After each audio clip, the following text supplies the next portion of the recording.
We're at the end of SmackDown Friday night. Adam Pearce has been chasing contract signings all night. He's getting ready to get Roman to sign the contract. Roman says he's going to win on Sunday. He signs the contract and he said, "That's not a prediction, that's a spoiler." And I said, well, that's a Paul Heyman thing to say. And less than 2 seconds later, the camera pans to the right, and with this smirk, dickish-like smirk on his face, Paul Heyman. The shock factor of what nobody expected, Roman Reigns could potentially now be a Paul Heyman guy.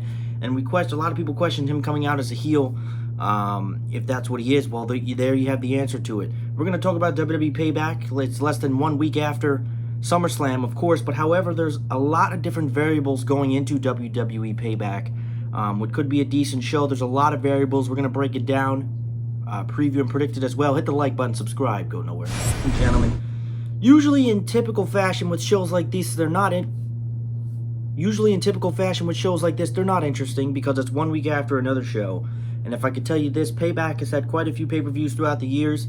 Again, WWE has no traditional pay-per-view schedule anymore. That's just me being completely honest, because in all honesty, we have a pay-per-view here, we have a pay-per-view there, we have one here, and things just don't make sense. But WWE Payback is an interesting one.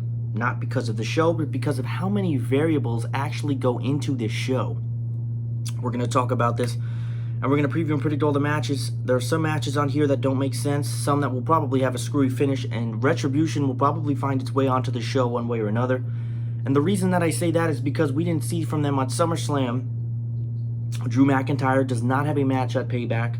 I waited till the night before Payback to do this. This will probably be uploaded around Sunday sometime. I waited till the night before Payback to do this preview because I thought that with the show only being a week from the last, that SmackDown was going to add some matches to the card, and it did add a couple of matches. So the first match we're going to talk about is a match that should have happened and been done with already. King Corbin is not bad at what he does. I don't hate King Corbin, but he doesn't have an excitement level to me. I feel like every feud he's in, he ends up losing.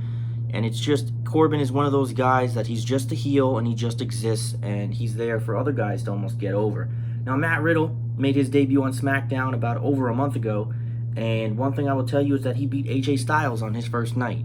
Now, I think WWE's playing it careful with Matt Riddle. They could have hooked him right into the Intercontinental Championship feud and have him win that title. I do think that before 2020 is over, or early 2021, Matt Riddle will have some type of title to him. It's Matt Riddle versus King Corbin. They've had this little feud play off, and it's nothing funny. It's just a little feud for Matt Riddle, and it's nothing special. To think that Matt Riddle would even lose this match would make no sense.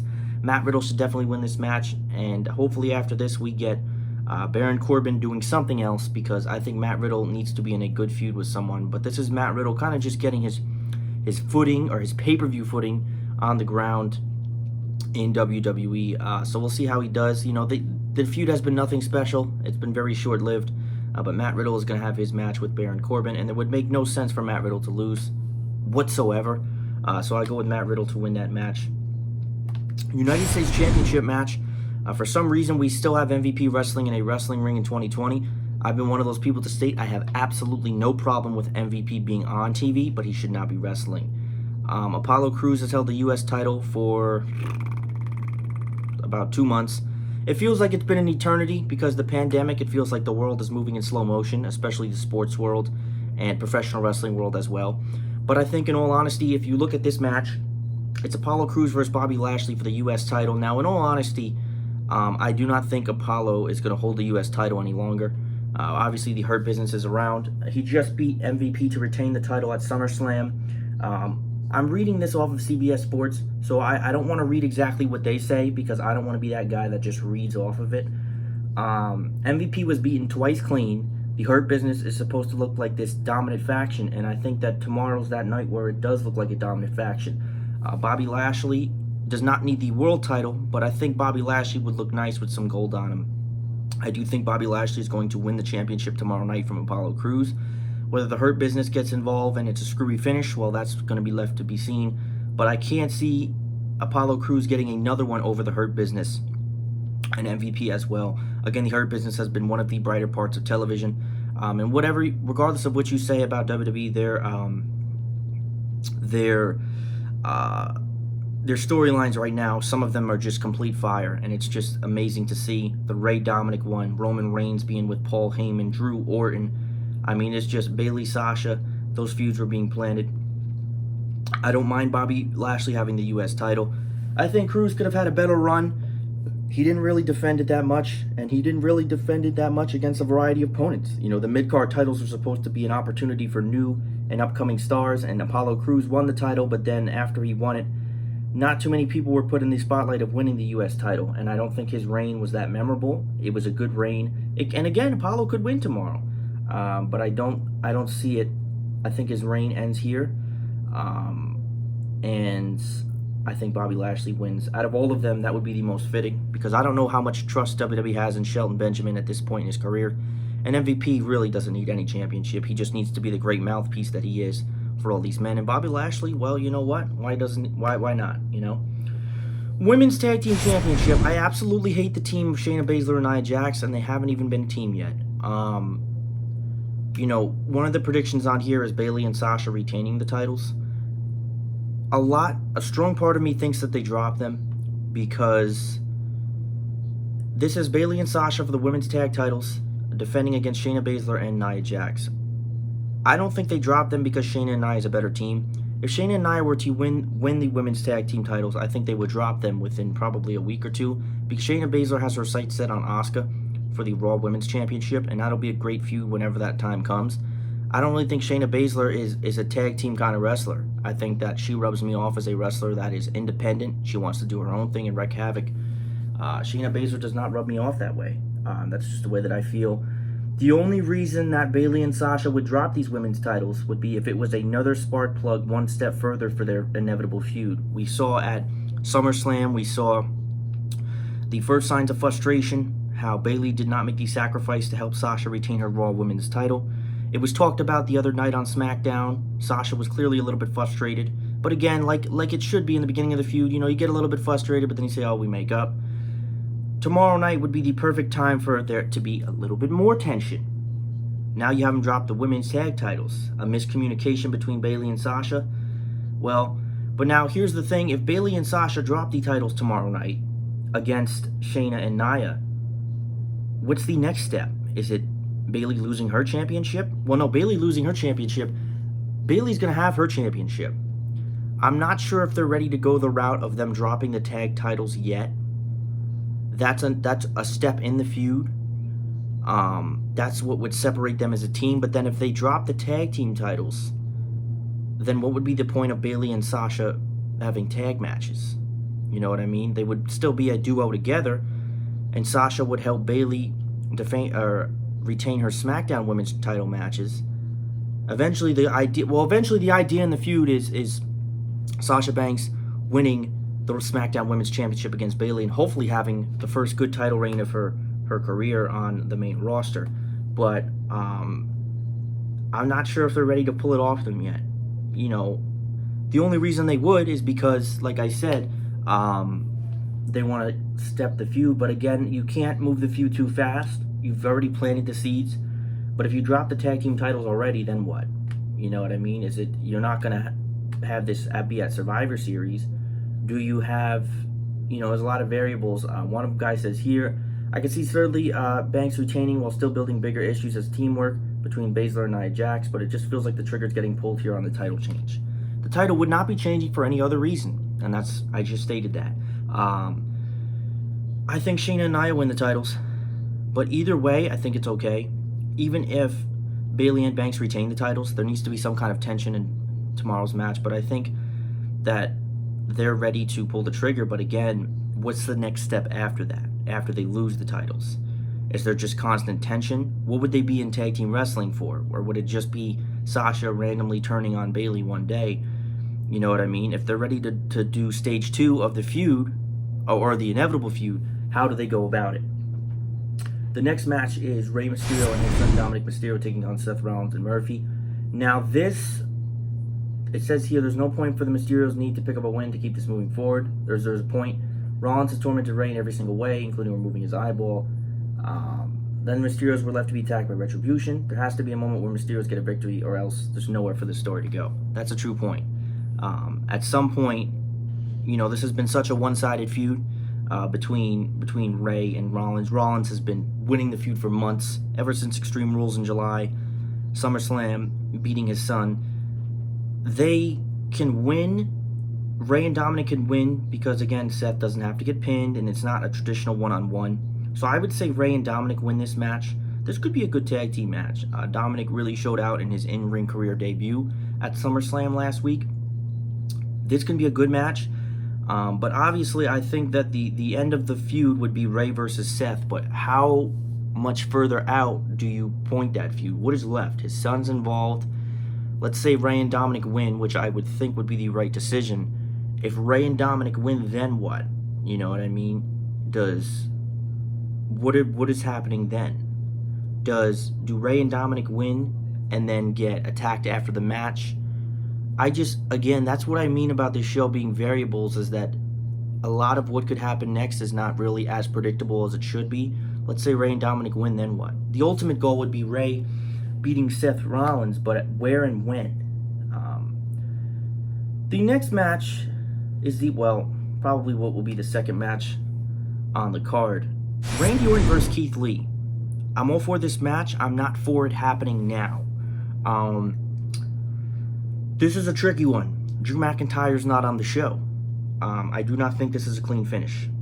Keith Lee does not need another loss. He just lost the NXT Championship. He's on the main roster now. The last thing you would do would be to start him off with a loss. Randy Orton, on the other hand, can't really afford one either. He just lost to a backslide to Drew McIntyre. Now, obviously, Drew McIntyre retained the title, and it didn't make Randy Orton look that weak. But if Randy Orton loses again, you know what I mean? If Randy Orton is obviously chasing that title, and the feud with him and Drew should continue. But I think what you have happen here is you can't kill Keith Lee, because people are already frustrated with Keith Lee, in case you haven't seen his ridiculous ring attire and him changing his theme song. Keith Lee wins this match, but it's not clean. You have McIntyre screw Orton, and you have Keith Lee win the match. Keith Lee wins, he doesn't lose. Orton gets screwed, and he still looks strong. That's the only way. I mean, Drew's not on the show, so what is Drew? Drew should have some type of impact on this match, I would think. That's just my personal opinion. I would think that he would have some type of match. You know, this has to be a screwy finish. This has to be a screwy finish because, again, I was a little bit confused when they made the decision that Keith Lee is going to be fighting Randy Orton already. But it needs to be a screwy finish because Keith Lee can't lose. He just got called up, and Randy Orton can't afford another one. So you have Orton screw Drew. Orton didn't lose clean, and Keith Lee got the win. That's really what you do, and that builds towards the rematch. I don't think there's any... I really honestly can't sit here and tell you there's any other way to book the match. The worst thing that could happen would be Randy Orton annihilates Keith Lee. That's the worst thing. Main event. Well, knowing how WWE pay-per-views are nowadays, we're not quite sure this will be the main event. We're going to talk about this because there's more variables in this match than there is in a seeding tree of the NCAA tournament. The Universal Championship, Bray Wyatt, The Fiend, will defend his Universal Championship against Roman Reigns and Braun Strowman in a no-holds-barred match. Someone mentioned to me the other day this match is now no DQ. I don't recall Triple Threat ever having rules. So shame on that person for not knowing their WWE 101. Okay, so Roman Reigns just came back. And I think that the goal is obviously to have him win the title. But I don't know if it happens at this show. Paul Heyman comes back last night. By the time you see this being uploaded, it's going to be Sunday. Paul Heyman comes back last night, which just adds to the more believability of Roman Reigns. If Bray Wyatt was anybody else in this match, and it was Roman Reigns versus Braun Strowman versus some other person, I would say without question Roman Reigns is winning. But they have a situation with The Fiend that they can't have him lose. You know, Bray Wyatt, a lot of people say he's buried. And to be honest with you, they screwed The Fiend so many ways. They screwed him 8 ways from Sunday. You had him lose to Seth Rollins, which was a punch, wasn't a bullet. And then you really killed it when you had Goldberg, who has no business being in a wrestling ring in 2020, come back and get the win. Here's the first way what happens. Roman Reigns wins the Universal title. Regardless of all the scenarios I go over, I want to make a mention. There's a 0% chance Braun Strowman wins the title because he has no factor into this. Roman Reigns could win the title with either Paul Heyman's assistance or whatever. But if that's the case, the best way for them to do that would be to have Roman pin Braun Strowman. You do not want The Fiend to eat the pinfall. He does not need to be pinned. Or The Fiend retains, which some people are leaning towards, and Alexa Bliss, who did not get involved in the match, could get involved there. Roman could be on the outside. Alexa could screw Braun, who's about to win the title, and Bray could retain his championship. Alexa Bliss. Or, which I think is more unlikely, you could have Retribution get involved, but I don't see Retribution getting involved in the main event. I could see them being around at some point in the show, but I don't see them getting involved. I told so many people I thought that Roman Reigns was going to win the title. This is the hardest match to pick because, if Bray Wyatt was anybody else, I would say, no question about it, Roman Reigns is winning the title. Roman Reigns is winning the title regardless. But I think what happens here is draw the feud out a little bit more because you have to think about it. CBS states here, from a booking perspective, it's been less than a week that The Fiend won the Universal Championship. Can he at least have somewhat of a run for it? But the problem is that Roman Reigns is already bred and he has no preparation. He already is catapulted into the Universal title feud. So if The Fiend wins this triple threat match, it would be The Fiend versus Roman at the next show. I mean, Braun Strowman really honestly doesn't have, outside of the Alexa Bliss. I think the Alexa Bliss is probably the most likely. I think she screws Braun because, we talked about her fascination with Braun. Braun Strowman winning the title would do absolutely nothing and screw up the story. The only two possibilities here are Roman Reigns winning the title, hopefully pinning Braun Strowman, and Bray Wyatt, or Bray Wyatt retaining with the Alexa Bliss screw finish. So I'm going to go with... This is so difficult because I wouldn't put it beyond WWE to have Roman Reigns win the Universal title already tomorrow night.